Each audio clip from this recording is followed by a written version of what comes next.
fammer or a burner. This state, there is no in between.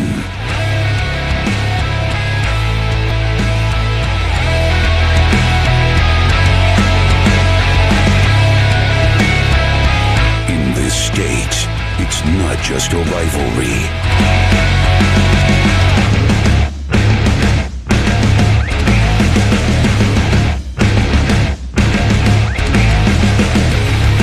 It's a way of life. Welcome to War Eagle Roll Tide. Good evening, War Eagle Roll Tide. Thank you for being with us tonight and welcome. Before we get started, we want to take a few moments and recognize the slain police officer from Tuscaloosa, Darnell Cusitt. Horrible tragedy within the last couple of days. Of course, a father of two young girls, and can't say enough in terms of our heart and prayers go out to that family, and can't imagine what they're dealing with, Tony. But we want to take a moment of silence and recognize not only Darnell Cusitt, but also the Tuscaloosa Police Department.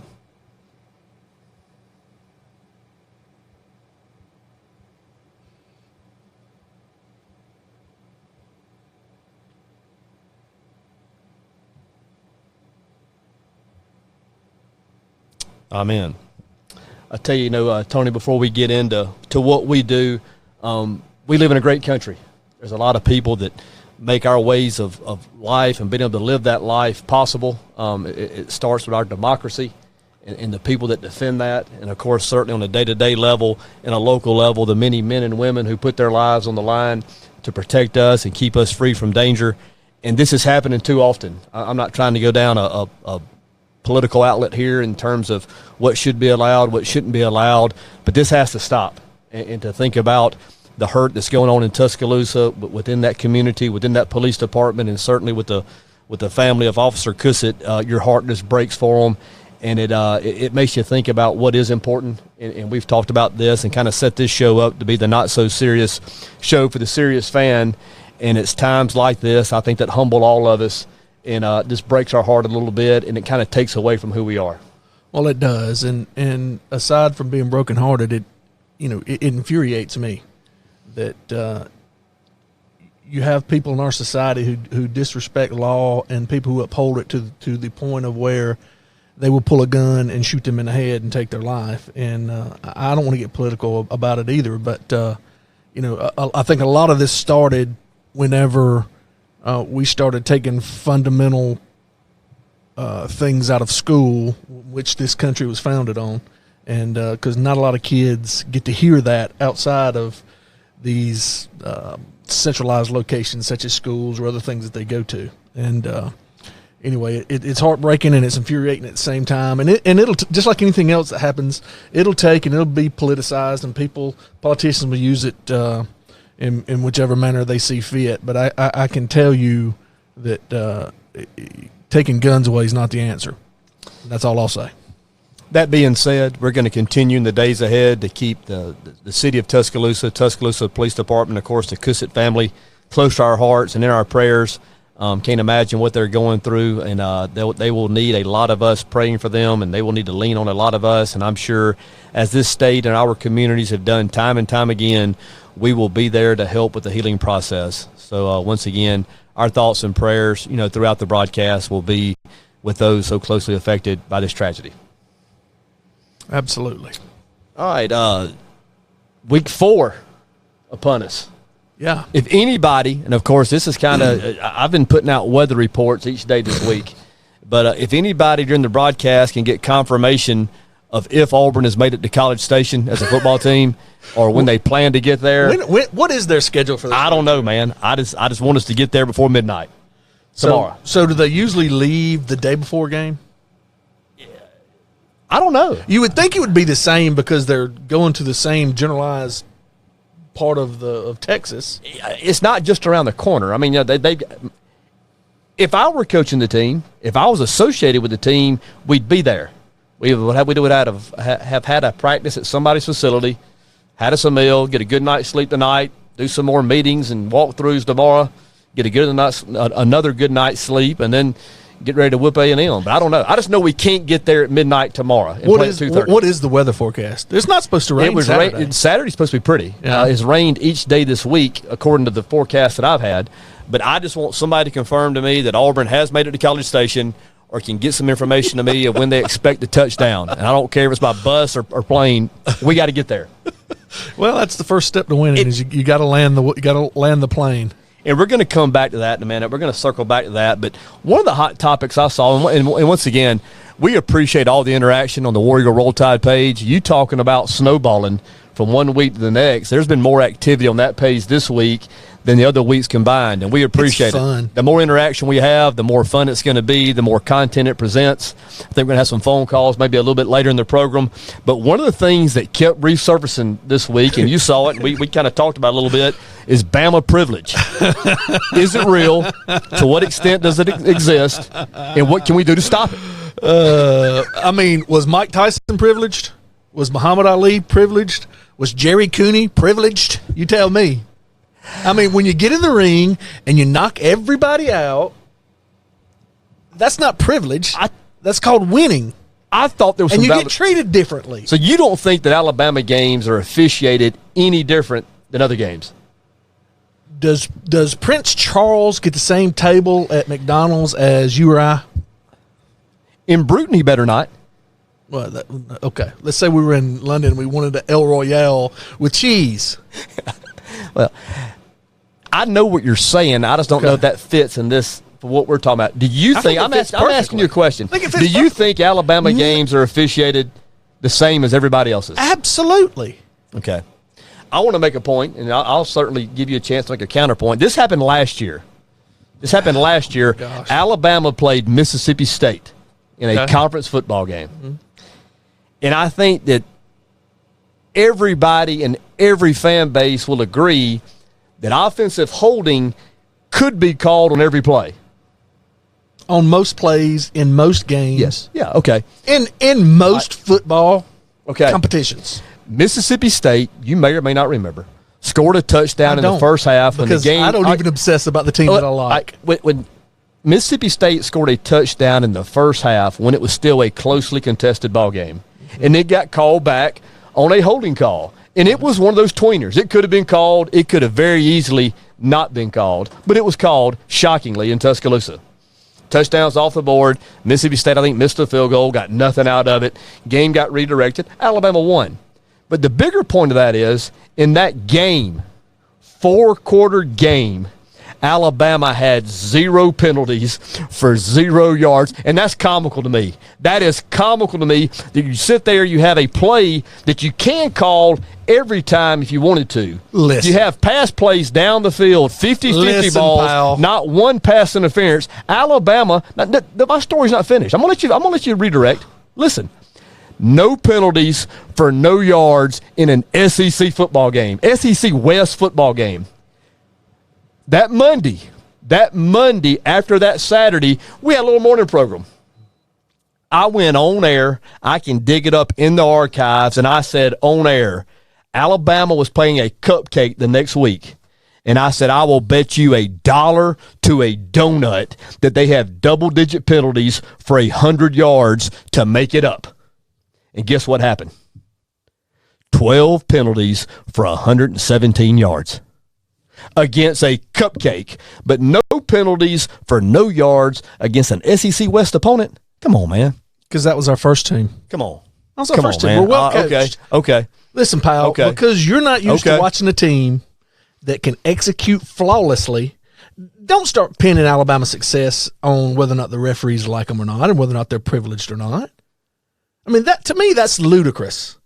And that cupcake game, if you go back and look, probably 90% of those penalties probably come after the second quarter into the third quarter and fourth quarter. You know why that is? You're smart enough to know why that is. It's because the second and third team was in there, pal. Second and third team. What else do I need to say to you? I asked you a question, and I really thought that you would sit here tonight. I thought you'd have some honor about it and answer it the honorable way. There's absolute. The honorable. I'll be just like Nick Saban. I will call it a quitter, and a spade. Oh, we're going to get to that too. And no, it's not Alabama privilege. Okay. I don't know how. What else do you want me to say? Okay. What else do you want me to say? So you're good with saying Alabama games are not officiated different than anybody else. I can go back and name a couple of plays that went against Alabama that could have been gone the other way. Somebody posted on us great thing about Word, and I love getting on there and watching Word, but and the posts on there. Great thing about that is other people can contribute just like they can to this show, and we're going to have some tonight. We got some right now. I'll tell you what. Let me finish my thought real quick. And you saw the same thing I saw. Just this year, Alabama called out of bounds. Last year, Georgia called inbounds. You saw that. Is that Alabama privilege? Look, I think you have a decent little football team. I've always said that. I've been consistent. I'm sure Nick Saban will sleep really good. You have a decent. That you think he's got. You have a decent little football team. I'm just saying you guys get help from outside sources, and we'll go deeper with it later. Who's on the phone? Gosh, I'll just let him tell you. Go ahead, there, caller. This is Ron Kennedy from Faith. Hey, Ron. Shinity. Bring it, Ron Kennedy from Faith, Florida. Hey guys, seriously, I just wanted to say I really appreciate what you guys are doing. I enjoy listening. I wasn't able to listen last week live with Trent, but I did go back and listen to the archive. It was good stuff. Great show, and enjoy what you're doing. Enjoy the page. And I did want to say that before I came with my question. Thanks, Ron. Thank you, Ron. So my question, T-Bone, I know he likes to stir the pot, but he does appear to have a little bit of a fair side on this show. So I want to ask you a question. How many football national championships does Alabama have? Well, normally he wears a helmet when he does this show. Go ahead, Tony. What does the record book say? Which one? Well, when you look at the 1983, right, football media guide with Bruton native, right, Walter Lewis, it shows there were 6 national championships. But Ron, when you say media guide, I'm sure that wouldn't put out. That's not an official publication by Alabama University, correct? It's University of Alabama. Actually, it was Alabama University. Yes, they put it out for sure. I'm shocked. Okay, if this will make y'all feel better, I will own. If this makes y'all feel better, Shins, I will only claim the title since Saban's been there, and that still gives us 3 more than what y'all got. All right. And because not a lot of kids. So that's 12 total. No, I'll give you the 6 before Stallings. Well, I'll be honest. I'm going to toe the company line. I'm going to say we have 17 because that's what the company line is. I'm toeing the company line. None of them matter. Well, that company line occurred. That company line occurred late 80s, early 90s, right before that, and they did that for recruiting purposes. But anyways, it's inflated by 5. We know that from the 1983 media guide. So tomato. Do you know how many total? Potato. All right. So do you know how many total national championships Alabama has? 17. All sports. All sports. I don't. All right. You got to take your homer. I don't. You got to take your homer hat off now. All right. Are you going to bring the question? Time out. You can't use a question because it's judged, and it's a beauty contest. It's awarded points, and it's not won on the field fairly.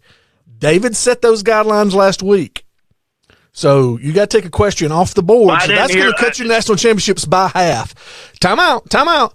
Also going to have to take diving off. You have to take diving out. I'll give you swimming, but you got to take diving out because it's a beauty contest too. It's got to be one on the field.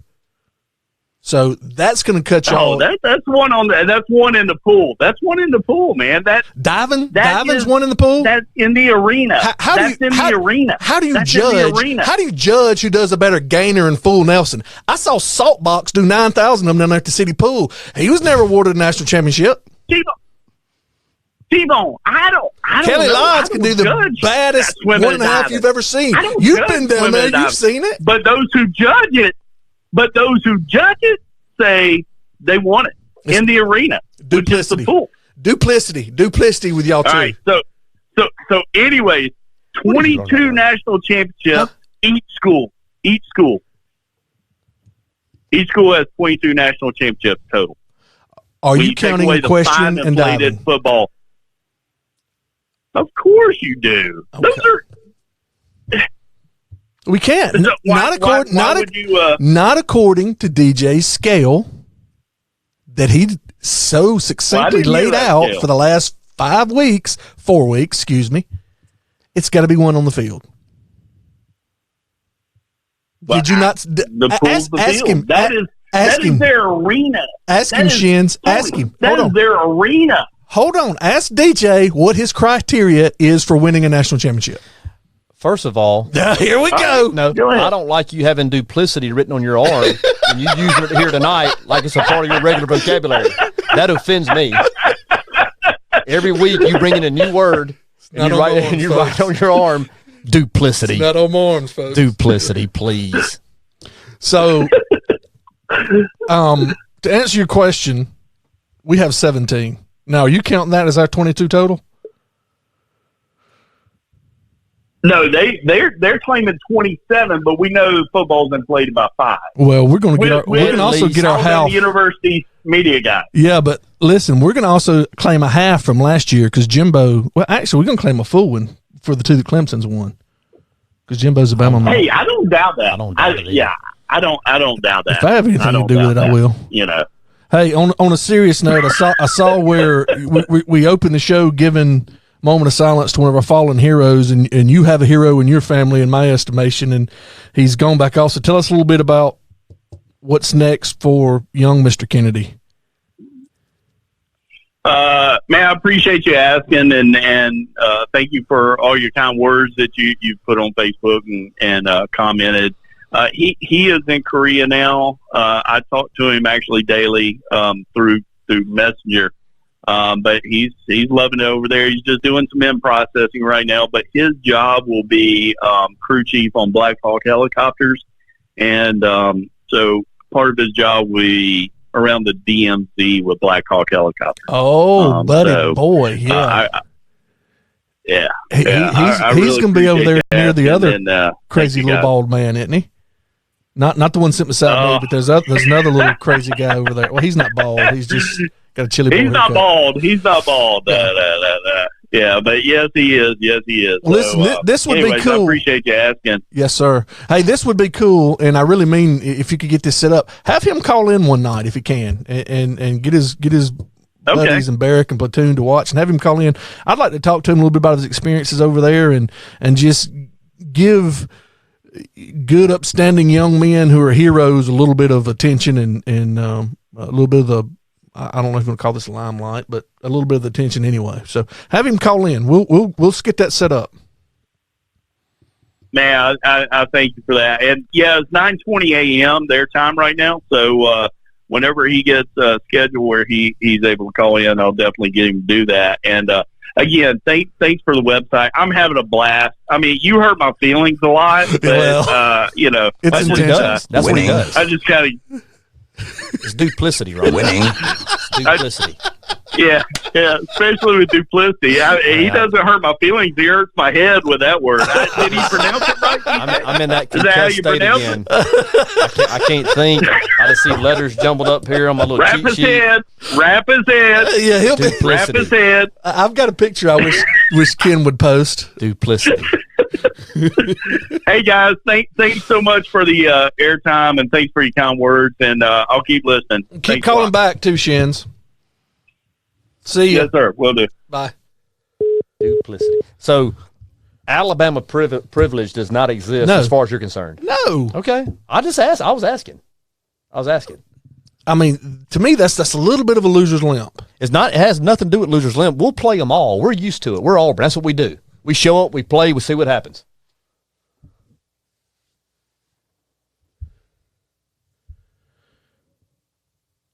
And checking for a zipper. Make sure that You ever watch those Scooby-Doo commercials where at the end they catch him and they unzip? Hey, I'm making sure there's not Kane Dickey in there. Goodness gracious. We'll play them all, anywhere, anytime. And we do. We're not scared to go home and home with anybody. Including UMass. I hear they're next. According to Kane Dickey, everybody transfer portal. Every cupcake y'all put on is transfer portal. I, for one, and I'm sure you're going to have a difference of opinion on this as well. I, for one, was offended that a man who makes $10 million a year openly criticized and called into the character of an 18-year-old child on social media. I thought it was a low blow, man. It wasn't on social media. It was at a press conference. It ended up on social media. Well, just because stuff ends up on social media, I thought it was inappropriate. So, what would you have suggested him said? Nothing. You're Alabama University, man. It's University You're ranked of Alabama. in the top 15 in this country, which is the greatest country in the world, by the way. And I won't sit here and listen to you curse the United States of America. You better shut it up. I'm just telling you, you got a top 15 program. You don't have to say a word. You move on. You play the next guy that's in the room with you. I disagree with that. Okay. I disagree with that. Okay. You have a teenage son. I do. He's 19. Mm-hmm. And sometimes he needs to hear the hard truth. He does. In private. When he gets out in the real world. In private. When he gets out in the real world. And let me tell you something. We've never experienced the pressure and all that comes with being a 1% athlete playing in the SEC, especially at a place called University of Alabama. And I'll even say at Auburn for that matter. So there are certain obligations that you have to fulfill. He signed on the contract that he was going to come there and give at least a year. And when that kid stopped going to class, stopped showing up at athletic complex. Allegedly. Well, it's not allegedly because that's exactly what Coach Saban said happened. I haven't heard it from the child. And you won't hear from the child. That's the whole point. Okay. He quit. Okay. He quit. That's your story. No, that's the story of what happened from the man who was controlling this child and was responsible for him. He quit. My baloney has a first name. It's O-S-A. I mean, it's the plain and simple truth. And if he would have said anything else, it would have been, I can't believe your coach sit up there and look those reporters in the eye and ball-face lied to him. The man makes $10 million a year. It doesn't matter how much he makes. He has a lake I don't care if he made $10 a year. And if it was my son that didn't show up and didn't call and didn't do those things, I would expect that Coach Saban to handle it the exact same way. Publicly. If he's asked a question, he tells the truth. So there's nothing about the code of the locker room. You know, what happens in there should stay in there, keep it in-house. He would never come to the locker room. That's the whole point. But besides that, what did he do wrong? They offered the kid counseling. Yeah. They offered him all sort of things to try to help him get on track. And he stonewalled them and turned his back on the whole program. We don't know that. We know what we read. That's what the head coach said. I just don't think it should have been. The man who runs and controls the program, I think, kind of knows what happened. It shouldn't be a public matter. It should be internal. It should be internal. He signed that grant in aid with Alabama University. It's University of Alabama. It's University of Alabama. And you're right, he did. And he should have lived up to it. And if he didn't want to, and he wanted to transfer, then he should have went into his office. We don't know that he didn't. Yes, we do. We don't know that. Yes, we do. He sit right there and said it at the press conference. So he's been incommunicado. Another big word. Tell him what it means, Ken, in the commercial break. The duplicity of it is mind-boggling to me. You gonna use duplicity for the rest of the month? I'm telling you, for the rest of duplicity. I don't want to hear anything else about it. Well, I just here's what I'm shocked. Here's what hey pal, here's what offends me. You want to know what offends me? That you've become a snowflake. That you got your feelings hurt, just like Kane Dickey, just like everybody else got the feelings hurt. He shouldn't have aired it. He shouldn't have aired it. We sit here as a country and we say, gosh, this generation is getting soft. There's nobody to hold him accountable. And as soon as somebody holds him accountable, we all start berating that man and saying, he shouldn't have done it. He hurt that kid's feelings. Guess what? If that kid's working for me in Tuscaloosa, Yeah. if he's working for me in Tuscaloosa and he knows causing no shows, guess what's going to happen? Are you going to get the bullhorn and do it publicly? Or are you going to call him in on the carpet and say, look, man, it's not working out. I wish you well, but if you want my opinion moving forward, constructive criticism, you need to be more accountable. No, what happens in those is he's abandoned a job. No, what you do is it's called job abandonment. You'll go to Facebook. You'll say, hey, guys, guess what I just did? No, and he didn't go to Facebook either, but as part of his job, he goes to the press conference, he was asked about it. So as part of my job, I have to turn into my bosses and to the people at Mercedes who's here and who's not. And I'll write, Antonio Alfonso quit. Okay. Can I take a 20-second timeout? Sure. Your piece looks great tonight. Shut your trap. This is real, pal. Winning. Oh, man. And I parted it on the Ronald Reagan side tonight. Yeah. Can y'all get that? It's just, Can you get it tied up on that one there, Kenny? man. Look at that, baby. Maurice set you up. 60% of the time, it works. It's great. Every time. Anyway, we're gonna agree to disagree. You want to touch it? You want to touch it? Right? Go ahead, pal. I'll bounce a case quarter off. Winning. We're going to agree to disagree on how that situation was handled. I'm sure the young man wasn't disrespected. I'm sure that he wasn't misled, and I'm positive he wasn't lied to because it never happens over there. No, it's hard to be all those things whenever you just drop off the face of the earth. Okay. Which, by the way, Jalen Hurts graduated, fulfilled his commitment, didn't quit, and he was thanked and released. He was thanked and released. No, he quit. And the love fest is over. Yeah. He's enemy because he plays for another team now that's competing for the same thing we're competing for. I have another question along these privileged lines, and I can only imagine what your answer is going to be to this. But I want you to tell me with a straight face and without laughing that it's completely cool for a former starting quarterback at Alabama University of Alabama, who got his brains beat in the 1987 Iron Bowl at Legion Field to be the head referee of an Auburn football game. That's cool. Why do you always have to ask loaded questions? It's not. Do you think it's comical that an Alabama nothing wrong with it? I see absolutely nothing wrong with it. You don't see the duplicity. I would see something wrong with it if he was refereeing Alabama games. No, why? I mean, what? If you're not going to throw any flags, you're not going to throw any flags. I mean, as long as we're privileged, it really don't matter. This goes back to what I'm saying. Not only are we privileged, pal, we're screwing y'all because our former players are refereeing for y'all. It's comical to me, man. That's not the first game he's done. It won't be the last. I'm sure he'll draw us against LSU if we're undefeated. Can we get Mike Slive on here one day? I would love it. I don't think Slive's with us anymore, is he? He's passed. Oh. So that'd be hard to do. But until the SEC office is out of Birmingham. Who's the commissioner now? I can't remember his name. Until Nick the Saban? SEC, yeah. Until the SEC office is out of Birmingham, these are the battles we're just going to have to fight. It is what it is. Well, what does location matter? What does it matter? Yeah, what does location matter? Are you serious? Yeah. That's where your home field is, man. Our home field's in Tuscaloosa. One of them. When's the last time we played? I want the SEC office in Atlanta where our championship game is played. That's where I want it. I want it one of those big high rises somewhere around the Koch Center. That's where I want it. Well, you don't go past Lee County. I know, but it doesn't need. You'll never be able to. It doesn't need to be in Birmingham. It's a good thing Auburn never makes the SEC championship because your car does not know how to get across the Chattahoochee River. David Smith referees Auburn football games, and I see absolutely nothing wrong with it. That is comical. I hope he screws y'all every chance he gets. He does. That's okay. It is what it is. Too bad he wouldn't work in the kick six game. Is that a hair gel? He would have been good enough to call the guy stepping out of bounds like he should have. I heard that, Ken. Is that a hair gel? Nice piece.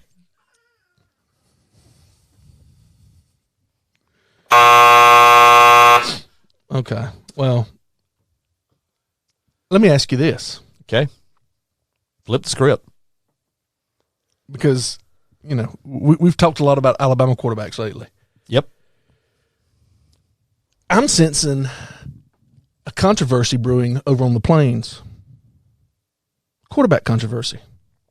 Are you going to sit here and tell me for Auburn to have the best shot to win the SEC this year, it's with Bo Nix and not Gatwood? first of all, and I think I have the track record to prove it, I'm a fair guy. So you asked me a question, and you're asking my thoughts on it, and I'm going to share them with you. I'm somewhat uncomfortable that there could be a quarterback controversy coming. I like both of them. I think both of them bring different dimensions and different strengths of the offense. It will be challenging for Gus to balance that and get what each of them have to offer out to help his team without damaging the locker room, if that makes sense. What I really foresee happening, and it's because Gus is such a good person. Gus doesn't mislead. He doesn't disrespect. He's certainly not going to lie. I could see this if both quarterbacks have success and it turns into a controversy. I could see Gus talking both of them into transferring. I'd love to get Asia Martin on this. Just miss what you said. That's what Gus would do. Then we'd have Cord Sandberg, Asia Martin. But Gus is an honorable man. He'll do what's best for the kids.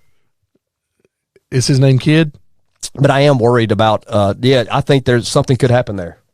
Because Joey Gatewood looked good last week in mop-up duty against an inferior opponent. Bo Nix has certainly done some very impressive things. Probably the most impressive things he has done is display his football IQ, how to get out of the pocket, avoid a sack, throw the ball away. With the defense that we have, punting's not a bad play. But he is. It'll be interesting to see what happens in College Station. I think that I really think that Saturday is the game of the year for Auburn, and how Gus handles the personnel situations, how he handles the play calling. If Auburn wins that game, if Auburn was fortunate enough to win that game Saturday, you better watch out for the Auburn Tigers, and I'll just leave it at that. If they lose, then things could get away from them quickly. Well, later in the show, we're going to talk about what the experts think about that game. We'll see. Boys in Vegas are usually right. Donald Thompson has an interesting question. What does he got? Can we comment on Jetgate 2? Hold on, let's come back to that. I think we just had a caller come in. I think Andrea from Verbena is in. Awesome. Donald, hold that question. We're coming back to that. I think Andrea from Verbena is in with us. Andrea? It's Andrea. Andrea, I'm sorry. War Eagle. Thanks for being with us tonight. All right, roll tide. Who is this? This is DJ. Of course, T-Bone's here to my left. All right. Roll tide, Andrea. It's Andrea. That's what I just said. Roll tide, TJ. Yeah, well, thanks for calling in tonight. No, you said Andrea. I'm sorry. You said Andrea, TJ. It's Andrea. Okay, Andrea. I'm sorry. Yeah, TJ, get it right. That's all right. What do you think about Alabama privilege, Andrea? What do I think of like how referees just won't call the Alabama games? Like that Alabama privilege we had between Gene Stallings and Nick Saban? Yeah, something like that. Okay. How long have you been? I think I probably just made my opinion about that obvious. How long have you been an Alabama fan, Andrea? Since birth.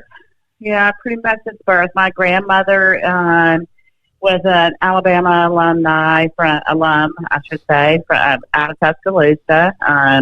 She went back to school and got her teaching degree in the 50s when women didn't go to college at all, much less after they had raised a family and had teenagers. But very nice. So in our family, you're born with a Alabama mobile over your crib. That's just the way it goes. So you grew up going to Legion Field.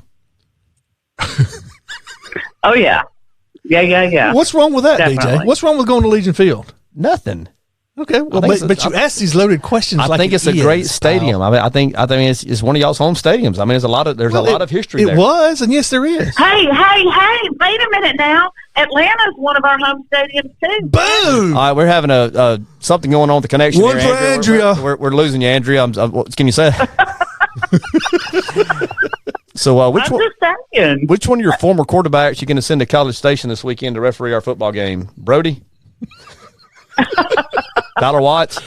They have nothing else going on. Well, do you watch any of the Auburn games, Andrea? I have actually. I have. I think actually, I think Tulane kind of exposed some weaknesses in the Auburn defense. I really did not feel like Tulane should have been able to put up any points against Auburn at that point, but they did.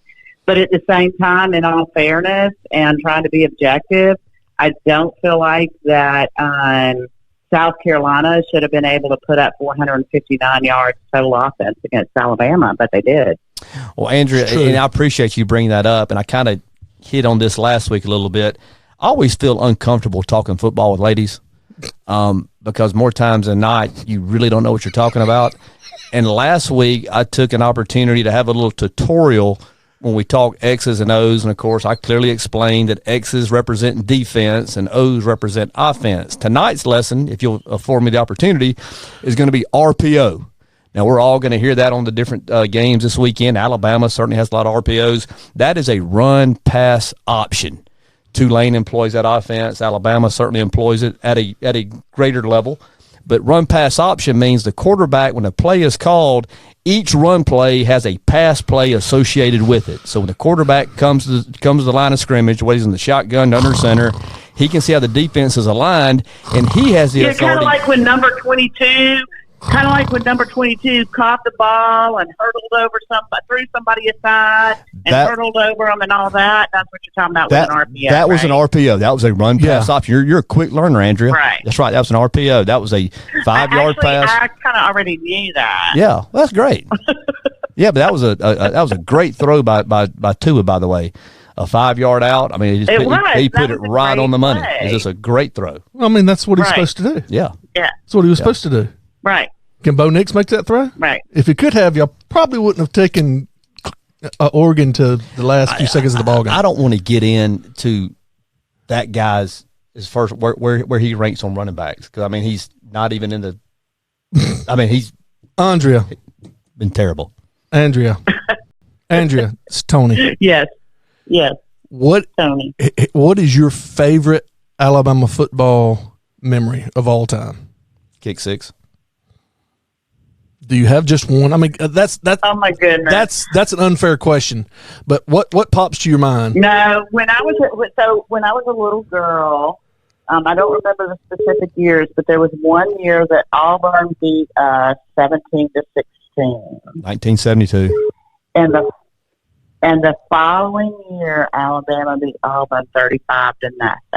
Yes, 1973. And the bumper stickers were everywhere. 17-16 is no more. 35-0 is the score. I love it. That's my favorite. I love it. Andrea, that's my favorite. Are you a member of our work Facebook page? I was, but I came off of that page. Get back on it. It's going to be fun. Get on it. Share. Like. What's the theme of this show, DJ? The not so serious show for the serious fan. So we enjoy taking shots and giving shots, and it's all done in love and in humor. And so get back on there, like it, and share it. And I want more people from around the Verbena area. I actually live in Wetumpka, and oh, do you? Yes, and drive around your way fairly often. So I'm familiar with your neck of the woods and your area up there. So, and I want you to help us spread the word up there and get people involved in this show, because we want people to call in and get involved. I think y'all should get together, tailgate, get some potted meat, draft beer, and have a big time. What's wrong with that? Nothing. Okay. Roll Tide. But here's the thing. Yeah. Bossman's got some administrators. The minute you say something that they don't like. No, Andrea. That's been a breakdown in communication. That has not happened. Just join the page. Let's have a good time. It happened with me. All right, well, join the page. Okay. Join the page. Huh? I said thanks for calling in. Thank you. I will. Call back. I'm just telling you what's on it. All right, we got it. We're going to handle it. Get back on there. All right. Roll Tide. Roll Tide. Thanks for calling. Hey, that's our first female caller, and you actually probably going to wind up getting us sued about EEOC and What? women's rights. And I was explaining. Gloria Allred will be knocking at the door next thing you know. They already want to take our guns. Now they want to take our masculinity, I was buddy. explaining RPO Thanks. to her. It's a big Neanderthals deal. like you. One pass option. All right. Everybody's doing it. Okay. Jimmy Rain. What were we talking about before we went to the phone call? We were talking about David Smith, former Alabama University No. quarterback. Okay, we got another caller. We'll get to that in a minute, though. I do want to discuss that. Caller, you're on the air. Hey, Jeff. What's up? What's up, Cuzos? What's up, cuz? So, please, What y'all doing? And what y'all? Hey, let me say this real quick. I absolutely love the way you undress DJ and tan his hide on that work Facebook page. I absolutely love it. You and Josh Brown can take this guy and just strip him down and tan his hide like nobody I've ever seen. So keep up the good work. Well, I'm kind of, I guess I got an advantage. I've known y'all for a while, but I graduated from Alabama, so I was there when the football wasn't very good, and so I got to see the end of the Dubose years, the coming and starting and the ending of the Mike Price era, Dennis Franchione. So football was terrible when I was there. So you sold your football tickets. You didn't care about going to the game. So we went I was lucky enough to I've married a. Those years we went 7-5 and 3-5 in the conference and 8-5 and 10-2. They were horrible. We had our Auburn years. They were horrible years for us. Yeah. Yeah.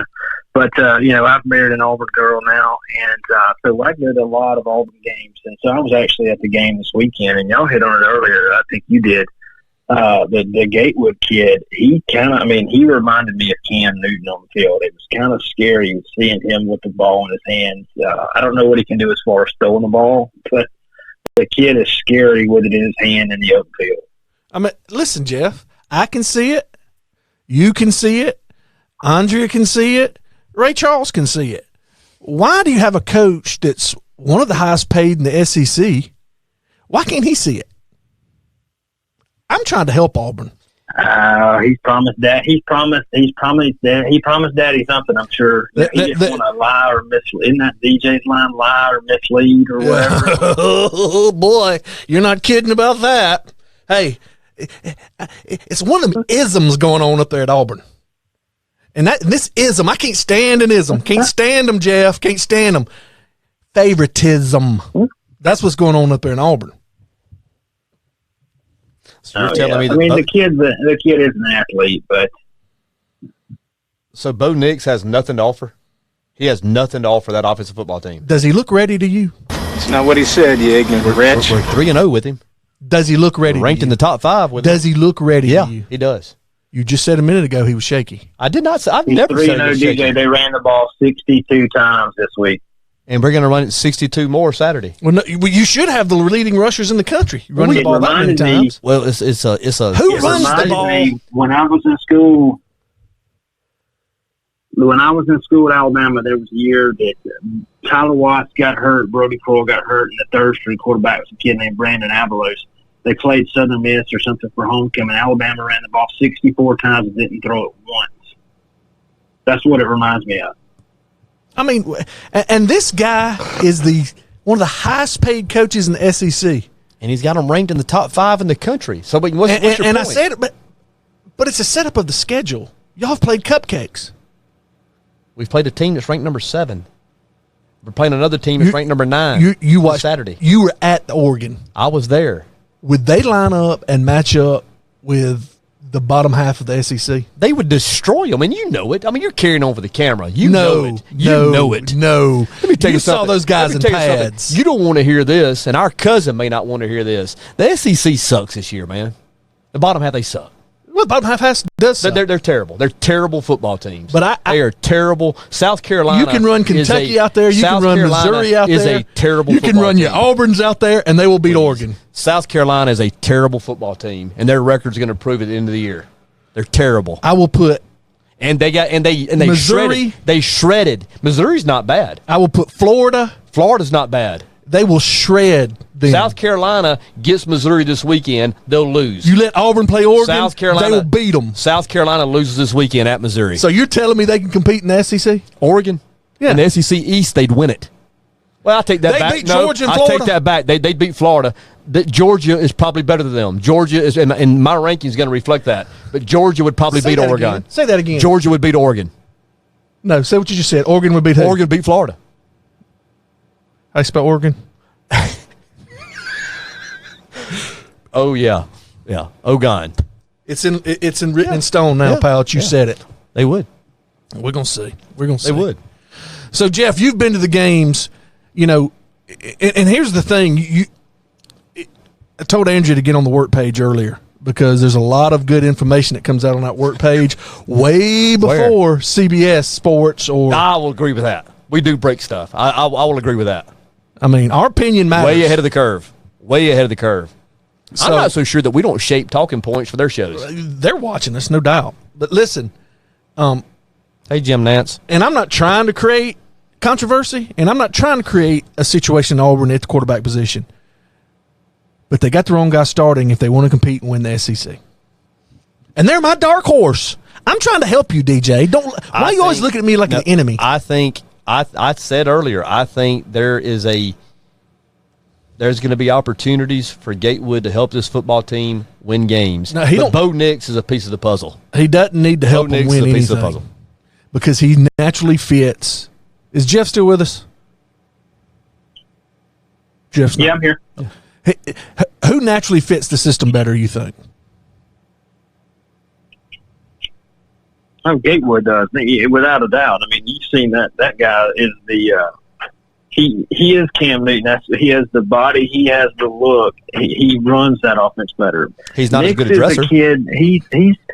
You got whatever, but Daddy's money did that, right? So, but he's like, you put Nix in on the goal line, let him run his option. Now, listen, that's what I did at Miller when I was in 10th grade. I ran a goal line option. He's quick. Now Gatewood covers 7 yards in 2 steps. That guy can cover some ground. So he's a better fit for that offense. There's hands down. Just like Cam Newton. 3rd and 8 meant nothing. He'd take 2 steps and fall forward and get it.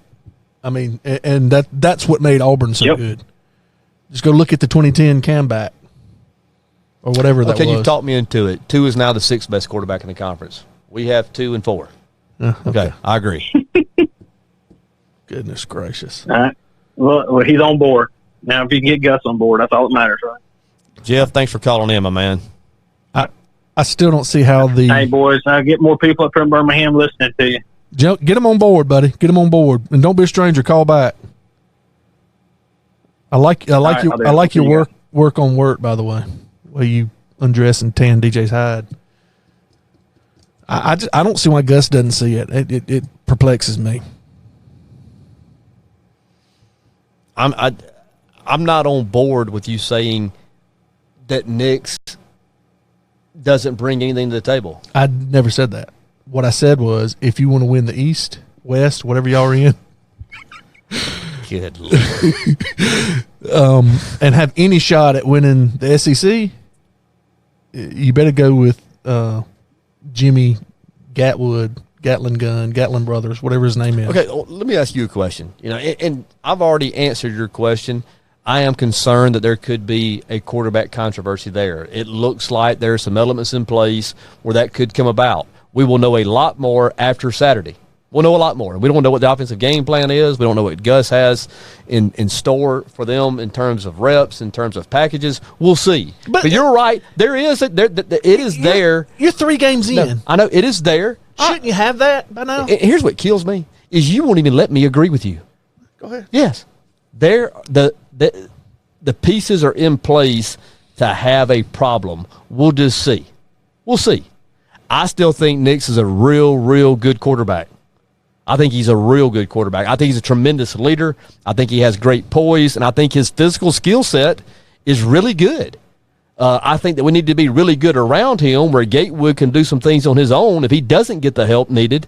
But if we're good around Nix can play. But do you think Nix is a natural fit for that system? Yeah, I do. See, I think they both are. I don't. I think they both. I think they both. I think that it's different. I mean, Gatewood's a more physical presence. Like I agree with what you said. You know, third and 6, 3rd and 7, he can make things happen without the ball ever leaving his hand. I get that, but Nix's poise is probably the greatest thing that impresses me. When he goes under center, he has not. I'm not saying his execution has been perfect. It hasn't. But from a understanding what the defense is trying to do, I would say his pre-snap reads are close to 100%. I like the kid. I've told you Good that. player. We've shared that. Auburn is my dark horse. My thorn under my saddle is this, and I think you know it well because I've been telling you this for years. Gus Malzahn does not utilize the player's talents the way he did. I think he just went out and got Nix because he didn't want Alabama to have him and because he's a legacy. Because Nix is more suited like the quarterback he had last year. I think he's better than Stidham. Okay. Is Stidham in the NFL right now? He is. Okay. Did his time at Auburn help him in that in any way, you think? I think so. See, I don't. I disagree. He had a horrible, miserable year at Auburn. Horrible year. What'd they finish? What was the season? The team may not have done what they wanted to do. He didn't have a horrible year. Completed 66% of his passes. Threw for 3,000 yards. They were 3-5 in the conference. Well, I can tell you this: the greatest coach in the league drafted him. But listen, he saw something. But exactly, he saw it. Exactly. Who you think got? He's built by Auburn, man. He was a great quarterback. Built by and in Auburn. Auburn's system, he went 3-5 in the conference. Built by Auburn. We weren't very good around him. You can't hold that on him. We had no running game at all. Our leading rusher only had 800 yards. Y'all won't have one do that this year. If you you mean to tell me if you didn't have if Cam Newton was there instead of Stidham last year, y'all would have been 3-5 in conference? We'd have been the national champions. Exactly. Cam's a generational player with the same players. Cam is a generational player, just like Jalen Hurts. He's a generational player. And I'm saying Gatewood could be too. And he's burying him on the bench. You put Alabama. So I'm questioning Gus Malzahn's decision making and ability to. I'll tell you what, we'll take our receivers and put them on Alabama. Put Alabama's receivers on Auburn's team. And we're out the door, man. We are out the door with Nix, Gatewood, or Sandberg at quarterback. We're out the door. They're that good. Tua can't play. God. Hey, Chip. How you doing, buddy? Hey, good. How are you guys tonight? I'm good. Thanks for calling in. Yeah, absolutely. I mean, I just caught the end of that Tua can't play quarterback, or what? I'm shocked at that. That comment is amazing to me. I mean, number one, he's the best in the SEC, and he's best in the country. But number two, what I don't like is Alabama fans ranting and raving about Jalen. Preach. I don't know what you guys think about that, but it's just frustrating. Let me say this, Chip. Let me interject. I want you to come back to that. I don't feel comfortable discussing football with doctors, but but no, I didn't say Tua couldn't play. I just said he's overrated. I'm not impressed with his overall athleticism. I think he has great players around him, most notably Judy. I think Judy is probably the best player in America. That's what I think. But I do want you to go back. I agree. So look, real quick, Judy and the wide receivers are exceptional, and they're the best core in the country. They are. But you guys said, I think somebody said something earlier that there's no run game in Alabama right now. There's none. So therefore, if you don't, so Tua's going to do it by himself, week in and week out, until we can establish a run, and that only shows how good he is, because essentially you could just pin your ears back and go get him because there is no run game. So it just goes to the point where in the past, when you were balanced, he had a lot more ability to hand the ball off, but now he doesn't have that ability. So it just goes to that point. But the other point, going back to Jalen, it's one thing that, we'll always like Jalen, and he's certainly done a lot for us. But he's no longer at Alabama, and in fact, I hate Oklahoma almost as much as I hate Auburn. So at that point, I'm certainly never going to cheer for Oklahoma, and therefore can't cheer for Jalen. All these Alabama fans are, I just half-hearted fans. I appreciate the comment, and I appreciate this dialogue. I really do, because I can get on board with that. If you understand the duplicity with regards to Jalen and Tua. How many times are you going to use duplicity? At least 10 more. But no, I agree. I mean, I'm so, and I said this on show 1 or 2, I'm sick of the Alabama pep rallies for Jalen Hurts. He's not your quarterback. Well, you're the biggest pimp for Jalen there is. Well, I think he's the best player in the country. I do. I think he's going to win the Heisman Trophy going away. The man is accounted for 13 touchdowns and only has 12 incompletions. That's an amazing statistic. I don't care who you are. That's amazing. 60% of the time, well, it wait till he works plays a team. every time. Well, look who's talking. I mean, y'all are cupcake you, Chip. I mean, y'all have played nobody. You're not going to play anybody Saturday. Just give it a little time. Yeah. Oh, there's some teams coming. We're going to play A&M. We're going to play A&M. We're going to play LSU, and we're going to play a little team on the plane. And then we're going to go to Georgia and play the Bulldogs. I like what I'm hearing. So don't tell me we're not going to play anybody. I like what I'm hearing. No, you will ridiculous. definitely. You will definitely play somebody. It's coming. I'm just saying, to date, as of right now, you have played nobody. Nobody. Here's what sets up that whole mindset for Auburn people to call who we play cupcakes. They put this strength of schedule poll out at the beginning of the year. Everybody's got a poll. And the strength of schedule poll shouldn't come out to the end of the year. I agree. Okay. I agree. See, at different times, you make good sense. I don't know if you go into this dark place where you're not really thinking right and not getting oxygen to the brain, but at different times, you make good sense. And Chip, while we're on it, what are your thoughts on hair plugs? Is that a hair gel? Chip. Is that a hair gel? You've sat by me. Is that a hair gel? Chip, you've sat by me at enough softball games. You've seen this hair blowing in the wind and enough softball games that you know that this is real, right, Chip? There's no doubt in my mind it's real, guys. I mean, his hair is real. Quit staring at it. You're freaking me out. I'm jealous of his hair, to be honest with you. Does he coat it with Armor All? I'm jealous of his hair. He's got a shield. I mean, the only thing I don't understand about Tony is his friends. He picks 4 friends. If Auburn fans are his friends, I guess I don't understand that. Chip, I'll do it better. You and I is all he's got. It's just you and I, man. It's just you and I. I don't know what lies he's been telling you up there. He has no friends down here. It's you and I, Chip. Well, Chip, how's the girls doing? How they travel? Y'all still travel balling it and all that good stuff? Oh yeah, we're still travel balling it, and actually just finished up a volleyball game tonight, and so we're just about to go home. So, but I was listening in, and it was you guys are awesome. Well, I appreciate it, Chip. So, thanks for calling in and yeah. Get everybody on board up there around the river region. We sure would. Sounds good, my friend. Love to have y'all support. Call back again, Chip. Absolutely. See you, Chip. Sounds good, guys. Take care. See ya. Good caller. Doc.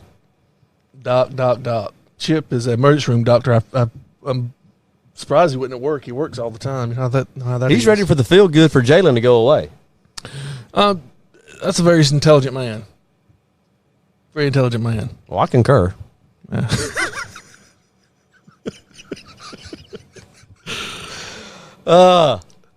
Is Jetgate going on? Was that a confirmed report? There may be flight plans filed. Now Stoops come out and said that he's not going to talk to any team that currently has a head coach. But let Auburn lose to A&M this weekend and see what happens. I mentioned it earlier. How much money does Jimmy Rain have? Could he get him if he wanted bunch. Him? So he could get him. So when he wants him, he's serious about it. It could be a done deal if he wanted. Oh yeah, if he wants to, he could get it done if he wanted to do it. I mean, I guess and I commercials said play a lot of a money. moment ago, and I believe this. I'm not trying to push your button or anybody else's. I said the Auburn-Oregon game, in my opinion, was a bigger game for Oregon. I thought Oregon had to win that game to achieve ultimate goals. I think now the Pac-12's out. I think the Pac-12 is done as a conference. They will not have a representative in the 14 playoff. I think Saturday is a huge game for Auburn. I mean, huge for a lot of reasons. One, it's an SEC game. It's an SEC West game. Two, I do think Auburn's going to get better each week. If they can hold on and keep – I like what I've seen through 3 weeks, to be honest with you. I thought we've gotten better each week in different facets of the game. If they can go to College Station, and it won't be easy, if they can go out there and get a win, then all of a sudden a little more momentum starts picking up. They get a little better. They grow from more experiences. I think it could set up some real big games at the end of the year. Real big ones. Where's the LSU game at? It's going to be down in Baton Rouge. Call 212-555-HAIR. Maurice for all your hair plug needs. Done wonders for some of us. Is that a hair gel? He's a good fella. But, yeah, we play in Baton Rouge, which we hadn't won down there since the cigar game in the 90s. It's been a while. It's been a minute. That's going to be a tough game. LSU's good. It'll be a night game, too. LSU's good. Anybody in the West, just given the respective schedules, can lose one and still get there. You just don't want to lose one Saturday and still have LSU, Florida, Georgia, and Alabama on the ledger, is what I'm saying. I'd like to see that game with both teams undefeated. I'd love to see that game with both teams undefeated. That would be a big, big game. Listen, I like big in-conference games. Yeah. Like that. Well, I mean, there's going to be one Saturday in College Station. That's a big one. What time is kickoff on that one? That'll be the national game. That's 2:30. 2:30. Ooh, it's going to be hot. What time y'all kicking off? I don't even know. I really don't. I'd wake up Until early. we play somebody, I'm not even going to bother looking. I'd get up early. I'll find out the morning of. It's at the DVR. I probably won't even watch it. Well, I know I won't. We'll be watching college softball. Speaking of the games, there's a lot of games in conference. We're getting into conference play. I want to get your opinion. I don't need an in-depth analysis, but I would like to get your opinion on who you think is going to do what. South Carolina, we talked about them earlier. I have my opinion of what I think they are as a football team. I said it during the preseason show that I think they're not any good. I think Muschamp's going to get fired in the season. South Carolina, Missouri. Who you like there? Missouri lost a surprising loss to Wyoming early in the season, and that was a real weird set of circumstances that led to that, but it was a loss. What do you think? That's the Doctor Who game to me. I mean, it's I can't get a good feel for either team, to be honest with you.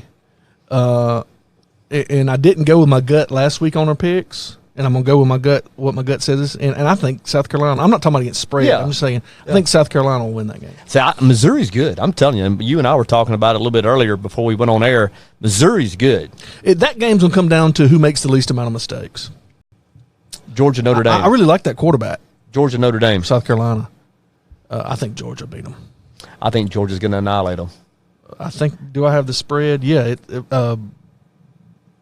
Georgia's given away 2.5 touchdowns. 17? Well, it's 14.5. Oh, you said 2.5 touchdowns. Well, yeah. Well, 14.5. I think Georgia's going to annihilate Notre Dame.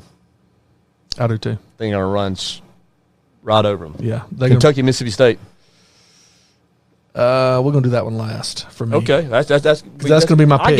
I got you. Let's stay away from it. That's going to be my pick. LSU, Vandy. LSU. That's going to be one-sided all the way. Going to stay away from Florida, Tennessee, because that's going to be my pick. Ole Miss, California. California's ranked number 24th or 25th in the country, I believe. And is on Auburn's schedule in 23, I believe. We play them all.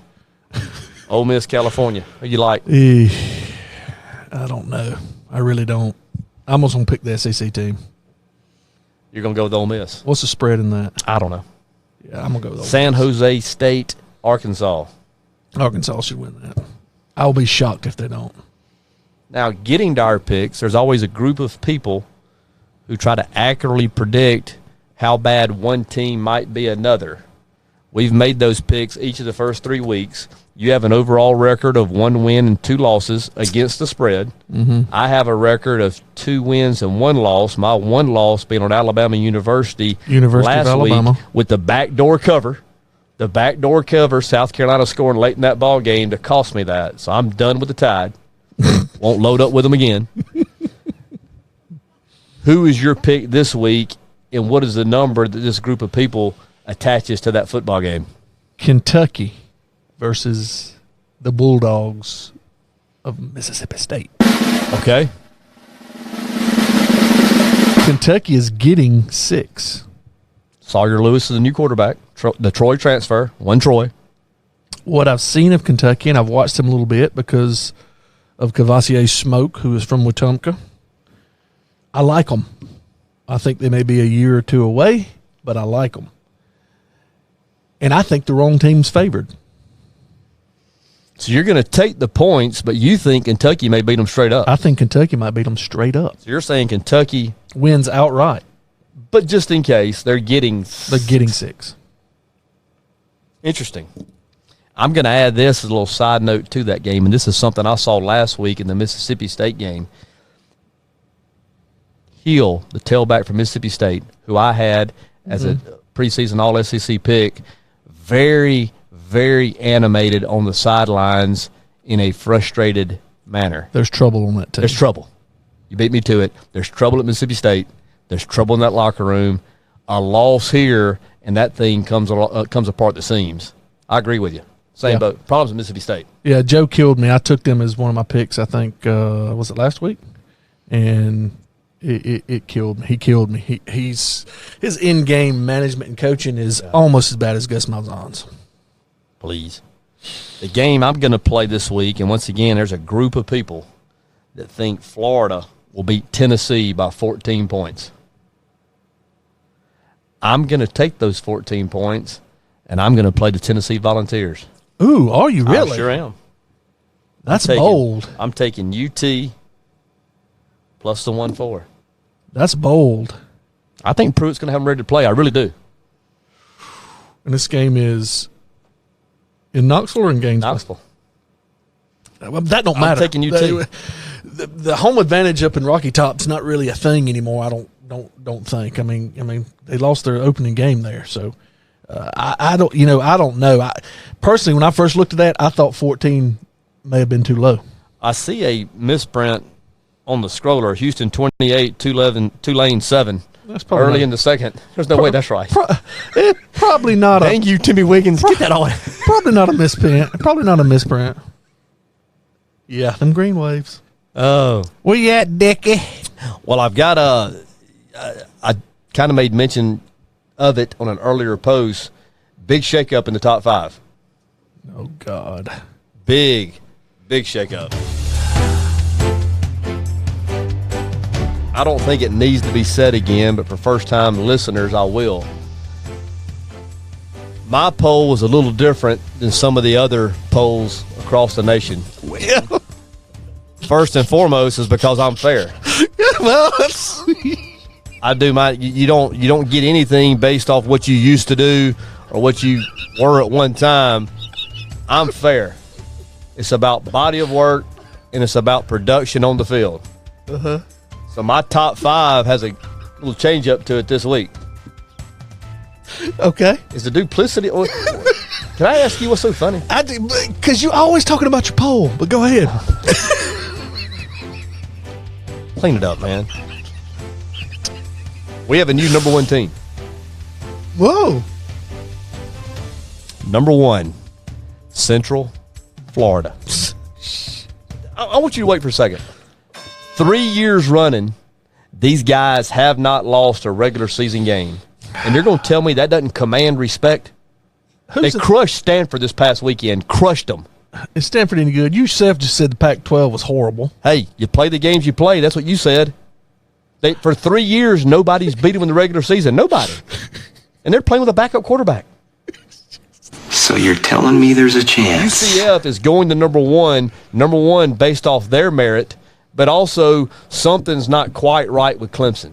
They have won, but they have not looked right, in my opinion. With that being said, number 2, the Georgia Bulldogs. I agree with that. I'm going Georgia, number 2. They have developing some outside threats in the passing game, and in the wide receiver position was a concern coming into the year. They've stayed pretty close. The best offensive line in the country, the second best quarterback in the country. Is the Ridley kid still there? No. He went to the NFL? But the Pickens kid, who decoded from Auburn, signed with Georgia, is starting to emerge, and he's been a big threat for them in the passing game. I've got Georgia at number 2, once again, based off their body of work and how they have played in the games. I like Georgia. Okay. Number 3, I have Clemson. So I didn't drop them too far. I just got them out of their number 1 slot. They're still a good football team. You can see that talent is there. Lawrence has not been quite as sharp here in the early going as he has been in the past. I saw a passing stat of his. Did you see it about his touchdown-interception ratio? Yeah. I mean, is that true? I think so. Wow. But they're so good around him. They have Etienne in the backfield, the wide receivers with Ross and company. I mean, they're really good. Defense is going to be good. They just haven't put it together yet. They're probably going to, but it's not there yet. So they're at 3, but they are trending down. They better step up and play. Number 4, I have Auburn. To this point, they have the best body of work, in my opinion. Didn't you just see the Tulane score? No, I didn't. Houston, 28-7. The Oilers? I've got Auburn 4. The Houston Oilers. And I've got Oklahoma 5. They pasted UCLA last weekend behind Jalen Hurts, the Heisman Trophy frontrunner.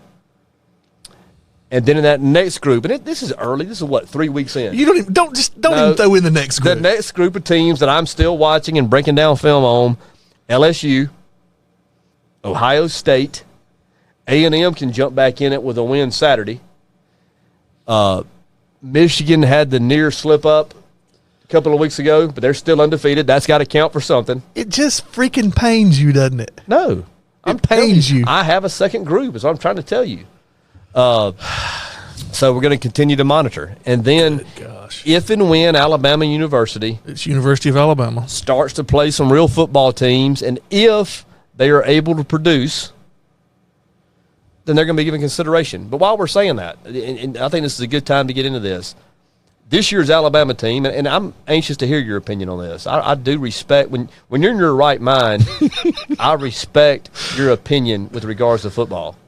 How does this year's football team at Alabama stack up with teams in the last 4, 5, 6, 8 years? First, let me say this. And this will surprise you, I'm sure. I agree with your top 5 with one exception. And I think you know which one that is. Okay. 4 of your top 5, I think you're dead on. Okay. You don't like Central Florida? That's fine. Now, okay, to the question about Alabama. They just, to this point, don't look as dominant as they have in the year past or years past. And I think that has a lot to do with the front 7 play on defense and the front 5 on the offensive line. Skill positions, I think we're as deep and loaded as we ever been. Chip Brown brought up a good point about the running game. I think that has a lot to do with the offensive line, obviously. What I've been hearing is they're getting that straightened out and they're working on that, and it should start improving and getting better, the offensive line. And if that happens, then they will be – they're going to look more like a a Big 12 team as opposed to an SEC team, because they'll have to score a lot of points to win, because I just don't – you're right. I don't think our defense is that dominant. Not like they have been in the past. It's not a terrible defense, and it's a good enough defense to win with a good offense. I think we have a great offense, and I think that offense will be even better once we establish a running game. I agree with you. I think if and when, and I think they probably will as well, they will find their footing with the running game. They have good players on the offensive line. They have good running backs. For whatever reason, it hasn't happened yet. I do think they will get that worked out, and they haven't fared too shabby without it. But I think the interior of their defense is problematic, and I think it will be throughout the season. I'm like you. I don't think they're terrible by any stretch of the imagination, but they cannot do what they've been able to do in the past with their interior defensively. Injuries hurt them. As linebacker. We talked about that. No question. No during question. The Updock show. No question. Coming in, you're losing two of your starting middle linebackers, and now LeBron Ray, I think, is hurt. He is. And he was going to contribute and be a big-time player this year on the defensive line. So, now you're getting into some backups that are very young or at least very inexperienced, and that's going to hurt. But listen, I'm not going to make excuses. They signed a scholarship. They have talent. They've been evaluated by Coach Saban and his staff, and they're going to have to get in there and perform. It's not like they're throwing me or you in there to play. So they should be able to do their role, and Alabama should win most of the games that they play this year at the rate they're playing now. I look for them to get better and shore up those spots we talked about. I don't know that there's an answer for this, but I have to ask it, and I'm asking it in a quizzical sense. How come Alabama can't kick? I mean, that's crazy. If I knew that, I'd go up there and I would extort Saban for his $10 million this year. More times than not, you haven't needed it. I don't know that it's cost you a game. I'm glad you brought that up because I was frustrated about this weekend watching the kicking, I think 2 off the uprights or whatever it was. That kid was like the number 1 kicker in the country. Yeah, come from right down the road at Hoover. Yeah. Went down 59 in Tuscaloosa. I think it might be time for Saban to start looking at getting a kicking coach in there. Is Roger Chapman available? We'll put the square toe on. Strap. Yeah, the square toe strap and this, I saw something posted on the book this week. We need somebody up there. I saw something posted on the book, and I can't remember the year attached to it. I think it might have been 99 or 2001 or something, said that Alabama had missed 98 kicks in that time frame, and it was the most in the country. Did you see that? No. But I wouldn't doubt it. I mean, it was 18, 19, 20 years or something, and it was a bunch of kicks. I don't who remembers kickers' names other than Van Tiffen, but his son was there. His son was good, and then we had a couple kickers after him. I think one before and then one after that was really, really good. But other than that, they haven't been automatic. And Auburn, that's where Auburn has excelled. Now y'all have had kickers. Yeah, well we got to get every point we can. I've got Anders from Carlson from Workaholics. Isn't that show? So I'm glad he's back out of Hollywood and kicking for you guys. Who names a kid Anders? Mr. and Miss Carlson. I guess. Is that Swedish? Norlandic? What is that? Who names their kid Maurice? Mr. and Ms. Maurice. Yeah, I tell you, we had something else kind of present itself this week, and our good friend Elisa Finley Hart down at the market at the wharf, Orange Beach, Alabama. She has given us two. There they are on the screen. 2 Leonard Skinner tickets. We're going to give away right here. And Ken, you kind of help me as I go through this. If you don't have the Boss radio station downloaded on your phone, a satellite radio station, you need to do so. You are missing out. Number 1, it's great jam all the time. All the time. All the time. We're going to play Sweet Home Alabama on the Boss a number of times between now and next Thursday. Is that correct, Ken? Yeah, at 7 o'clock. The next Thursday at 7 o'clock. It's the Sweet Home Marathon, baby.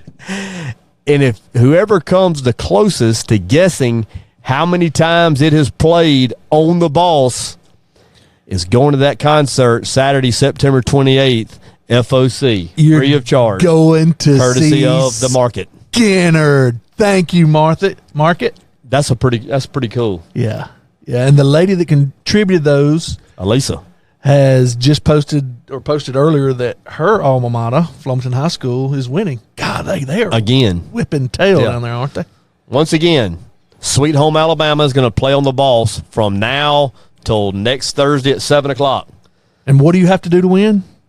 Guess how many times it's played. The closest correct answer wins. No. Don't guess. Listen to the Boss. Listen to the Boss, yeah. And know exactly how many. It's real easy. All you got to do is listen to the Boss and keep up with it, and you're going to see Skinnerd for free Saturday night. Could you imagine the stinky weed that's going to be going on down there? Huh? You know there's going to be some cheap weed smoked at that concert. In Orange Beach, are you kidding? Leonard Skinner. Golly, I ain't getting nowhere around it. Thank you, Elisa. That's pretty awesome. The market at the wharf. Yep. y'all down that way, go see her. Give her a hug for me. Week 4 in the books. I feel like I put Andrew and Chip in their place tonight. I apologize for doing so. But, you mess with the bull. You really educated Andrew. I could tell that. Get the horn. I'm glad I had somebody on here to talk football with. Yeah. Thank you, guys. We back the blue. We back the blue. I want to thank everybody for being in with us. Like and share, tag friends, follow the War Eagle Roll Tide Facebook page. We love the post. We love the interaction. The more interaction, the better, more entertaining it is for all of us. Okay, let me get this straight one more time. You're taking Tennessee? I'm taking Tennessee. God. Yep. Writing it down. It's in Write stone it down. now, It's in pal. the book. It's in the book. Y'all have a great weekend. Hope your team wins. Be safe. Be kind. Get back in here with us next Thursday night. I want to thank our executive producer, Ken James, for making it possible. Thanks, Ken Wood. War Eagle. Roll Tide. We'll try harder next time.